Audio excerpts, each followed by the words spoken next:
It's like Groundhog Day for Concord-like games. I'm starting to think the Concord of the Year really needs to be its own award category. Because what I just looked at is so bad, I would rather watch Jack and Jill, terror-awful Adam Sandler film every single day for the rest of my life than play this garbage. Hit the like button and subscribe, folks. Let's get to 90,000 because apparently we are getting Concord free before GTA 6. I guess you could say the Concord multiverse continues. Because I don't know, is this Concord free or High Guard 2? Or maybe Horizon Zero Interest? Either way, I've said Concord way too many times at the beginning of this video. But I'm already losing track of how many Concords we've gotten since Concord. But aren't we so lucky? But haven't you learned anything from that failure of a game? How many times do we have to teach you this lesson, Sony? Because those spare tire around the waist wankers over there said, let's take the greatest parts of the Horizon series. Let's throw it all away so we can follow what everybody else has failed to do. So yeah, this is just another pile of dung made for the mythical modern audience. An audience that nobody can seem to get out of their rat hole and make them buy anything. At this point, I have more fun seeing games like this crash and burn than actually playing them. Sony better make this slot be like $80. It would be so funny seeing the reaction to this nonsense. I mean, just look at this pile of dirt. It looks so cheap and ugly, and halfway through I felt like I was going blind. You know, now that the dust has settled, maybe I was too harsh on High Guard. Because the moment I saw a disabled, obese, rotund woman as a playable character, oh, I just knew this was Horizon Concord Edition. I mean, character designs like this is right out of that game. It's a new genre now. A new genre, a new meme has officially been born, the Concord-like. Oh, the memes are gonna be great when this thing comes out. Oh yeah, the lazy millennial developers have no space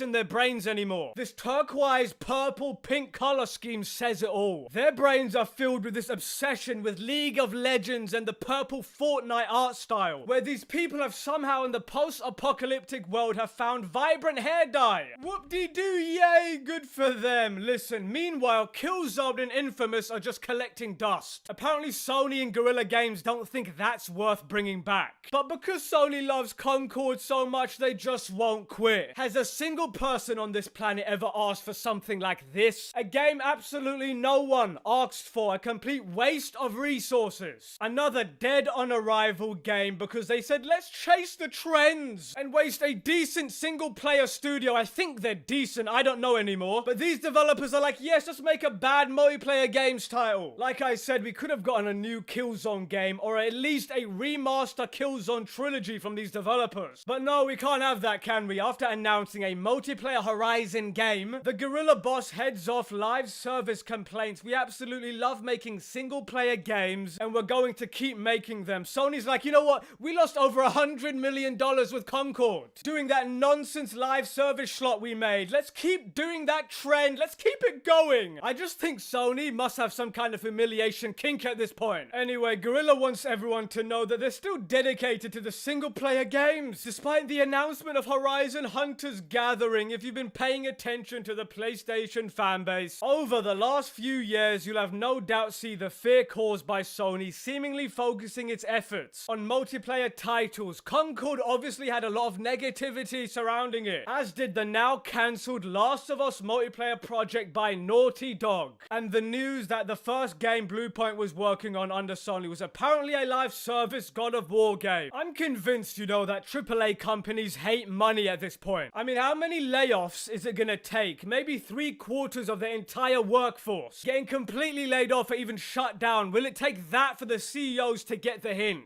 But you know, we as the consumers can always send the industry a message, a statement, by not buying or playing this nonsense. But the thing is, we've already been doing that and they still are not getting the message. They still can't read the room, apparently. Anyway, let's get back to this really terrible level of journalism from this website. So with the growing sentiment, it's not entirely a surprise that with the new announcement of Guerrilla Games' new Horizon multiplayer game, along with the opportunity to sign up for the Horizon Hunters Gathering test, oh yes, we're just gonna queue up in waves for this. All the homies just can't wait to play this. The studio was quick to acknowledge the elephant in the room even before the game was shown off. The Guerrilla Games studio director, Jan Bart van Beek, explained that I want to be very clear about one thing. We absolutely love love making single player games and we're going to keep making them until we get laid off. Okay, I just added that last part. Let me tell you something, Jan Van Bart, whatever your name is. You must not really think you can get fired. I wouldn't be so sure, buddy, if you keep cranking out hits like this. Now imagine how incompetent Sony is because they want live service success so bad that they're willing to sacrifice 5, 6, 7 years of development time just for this to come out and literally scamper and die within a week.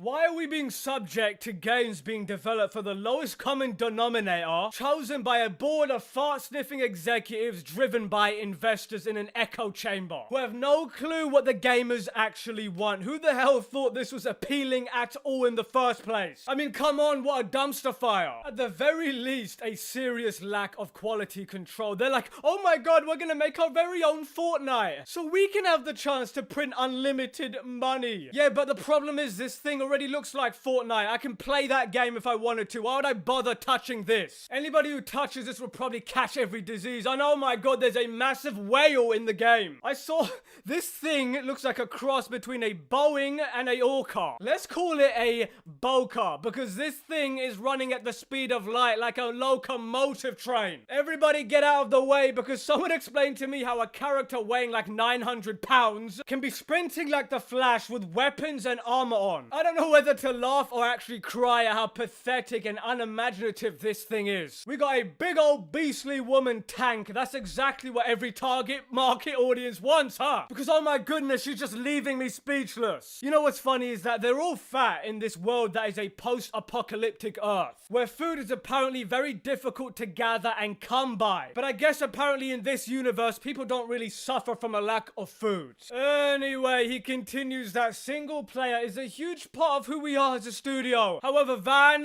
Beakhead explained, we also have this long-standing dream to try and do something different, our own take on how you can explore the world of Horizon together as a team of machine hunters. Hey, that's pretty much exactly what Horizon Hunters Gathering is. No, it's not. It's like a torture chamber. While there was no news on whether a potential Horizon 3 is being worked on, listen, Horizon 3 isn't coming out. And if it does come out, I'm thinking it will come out in like 2030 before we see Horizon 3, maybe on a PS6. But the reason I said never is I just don't even see it coming out in general. That's like the best case scenario. The fact that the studio's first priority was to emphasize the single player games aren't going away is enough to give fans some hope. No, it doesn't give the fans any hope. This is why I hate the stupid access media. They have zero clue what the gamers actually think, and apparently the developers don't have any clue either. That the third iteration is still on track to release sooner rather than later. You know, after reading this article, I finally come to the realization we're never seeing another Killzone game. And by the off chance it comes out, it's gonna probably look like Dragon Age the Veilguard. So yeah, something tells me that Guerrilla Games' days are numbered. Because this is not the type of game you make when your company is doing great things. This is the type of game you make when your studio's on the brink of closing. And I think that's gonna happen very soon. I mean, think about it. Guerrilla Games have the Decima engine. That engine was so good that Kojima used it and wanted to use it for his games. But instead, Guerrilla wants to use it for whatever this thing is. And on that bombshell, let me know what you think in the comments. Manix out.